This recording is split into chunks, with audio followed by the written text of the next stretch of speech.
Alright, it's 2024, so it's time for another gaming setup tour. Let's get started. Alright, so here we are in my little study area, which is basically where I have all my equipment set up at the moment. I've got 3 monitors, and I've moved to just 3 simple 1440p monitors instead of having the 4. It's much better having them all the same, and it just gives you a lot of real estate to work with as well, which I like. So those are the monitors. And if you have any questions about what some of this hardware is, I've got it all in the description, the models and everything, so you can go check it out down there if you need any more details. And I'm just going to go over everything very quickly in this video, just so it's not too long for you guys. So yeah, we've got one of the microphones I'm using now, which is a Rode Wireless Go 2. I've got 2 of these because I like to have one as a lav mic and one as a normal mic. I'm going to make that a bit brighter so you can see everything. Behind the setup, we've got some Star Wars posters and a big key light.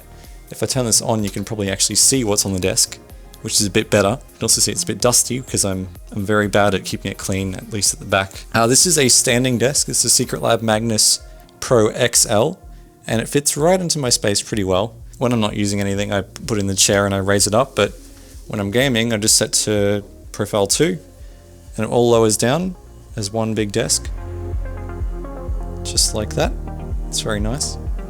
I got the PC mounted on the side for ventilation. I've gone down to 1 PC for this setup because I think it just works a lot better to have everything on the one machine. And I was over dealing with all the audio issues and the networking stuff to get the video from one PC to another when I record. So I just do it all on this one PC here, which looks like that. It's got 64 gigs of RAM. It's got an RTX 4080. It's got a Ryzen 7900X 3D, and it's got a little KVM down there, so I can connect to it remotely and also see like the temperatures and stuff like that. Yeah, pretty basic PC, no water cooling or anything. I just like to keep it simple and easy to maintain, so this was what I went with. And you also, with this desk, you've got to keep the weight under a certain limit. I think it's 15 kilos.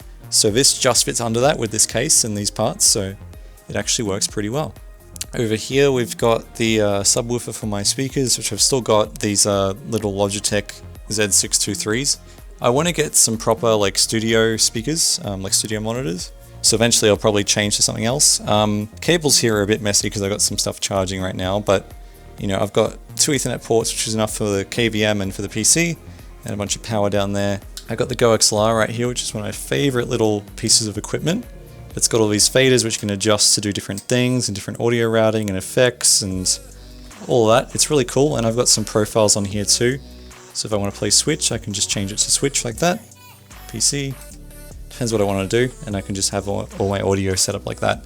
At the moment, I've got you know, media coming out of the second channel, and then I've got Discord, then I've got system. So you know, whenever you launch a game, you don't get blasted by sound being 10 times as loud as what everything else is. It's really nice. Out of the Go XLR, I go into a little headphone amp down here, just to make it nicer for my wired headphones I have. These are really nice and comfortable, so if I'm playing for a long time, or if I'm working from home, I might wear these. Otherwise, I wear the wireless headset, which is part of this little box right here. So it's got a battery in there, always charging, that you can put in the headset, like that. There's another one in the headset right now, so yeah, you can just swap them out when you run out of charge. Same microphone. It's still been fine. I might just look at getting a cloud lifter though, because with the new headphones, I can kind of hear the noise floor on it. So it'd just be nicer to get rid of that, since I always listen to my own audio when I record. I've got the Sony Alpha A6400 right here, which I use for my webcam basically. It's a pretty nice little camera. It's got mini HDMI out, which isn't amazing, but it does the job for what I need, and I can just take it off if I want to do a proper video. Unfortunately, it doesn't have a gimbal for it, so I can't use it to film this video right now, but maybe in the future we'll get one of those, so there you go. I've also got a remote for it, so I can zoom in and out from anywhere, basically. So since the last setup tour as well, I've actually moved, so I now have my own space, which is very nice. We've got the gaming couch right there, very cool. But that also means I've been able to get some proper stuff set up for my consoles. So you know, here I've got my Xbox One S and my Xbox 360, which you can learn more about in this video up in the corner right here. And inside here, it's a bit messy, but it's, you know, I've got the Switch, got a PlayStation 3, a Mac Mini, an NVIDIA Shield, a bunch of HDMI switching, networking and stuff like that. There's also a little wireless HDMI box here, so I can either basically flip between playing on the TV here or sending it over to my desktop setup and capturing the video there, so I can do either one. As for actual hardware, I've got a Q930C soundbar, which has a sub and 2 rear surrounds. It does do Atmos. It's not particularly amazing. It sounds fine, but there are some random pops on some of the speakers sometimes, which just sounds a bit like interference. Now the TV is a Samsung S90D 65-inch. It's an OLED TV, which looks really, really nice, but I do have some complaints about it. Starting with the remote, it's, you know, other than the 4 ads right on the remote right there, which I love, there's not really any other buttons on it. And if I like turn on my TV, you know, it goes straight to the NVIDIA Shield, which is how I want it to be, because I don't want anything else opening by default, and that's great. But now I feel like, oh, I want to just play a console now. Now on any other TV, you have an input or a source button to just change inputs. But on this TV, look how many button presses there is, right? So first you have to press home, and that takes you to this abomination, which is the home menu that has ads on the top half, and then a bunch of applications you can't uninstall on the bottom half, even though I really don't want them to be there. And I have the TV on the internet just because some of my family use Samsung TV Plus when they come over. So anyway, we're going to go left here, and then we have to go down to connected devices. And then when we press right, it's going to flicker for no reason, which is great. I love that. Then we have to go right again, right again, right again. And now we're on Xbox 360, and now we switch to it, and I have to turn it on, but that's fine. That's just so unnecessarily difficult to change inputs, and it's like everything on this TV is just like that. It just shoves stuff in your face that you don't want, and it makes everything really hard. I don't like it. So I won't be buying another Samsung TV, but it does look great for the price, which is why I bought it. Before I show you the last area though, I've got this little shelf here which has some gaming stuff from over the years. Got a Lego Xbox 360 right here. Some Mario stuff from Nintendo World in Japan. Universal Studios Japan. You got a Pikachu, and there's not really gaming, but there's some TV shows I like. I got some signed posters from some of the actors on them.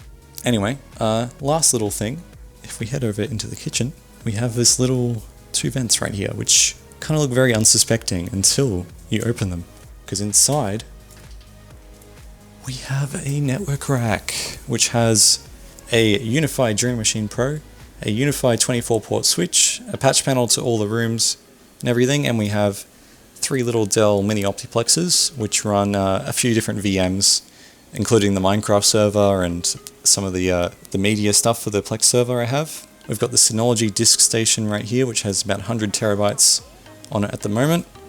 All the power stuff down there, and a UPS as well, just for battery backup.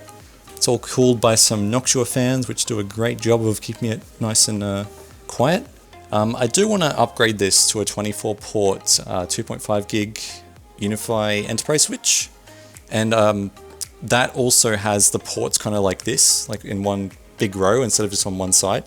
So once I get that, I'll patch everything else in, and I'll just show you the cupboard above it is all the utilities and stuff. So you got the wall ports there, you've got the lovely NBN. Oh, one more thing, behind that door, you got the gaming bathroom. Gaming bathroom, so maximum gaming performance. You want to go to the bathroom, you need to, AFK.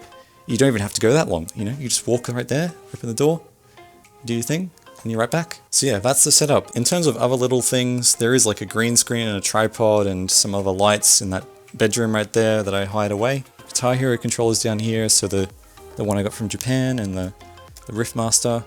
The Riffmaster has a it doesn't have a click, right, on the strum bar. You can see how silent that is. Whereas the actual Guitar Hero 3 one,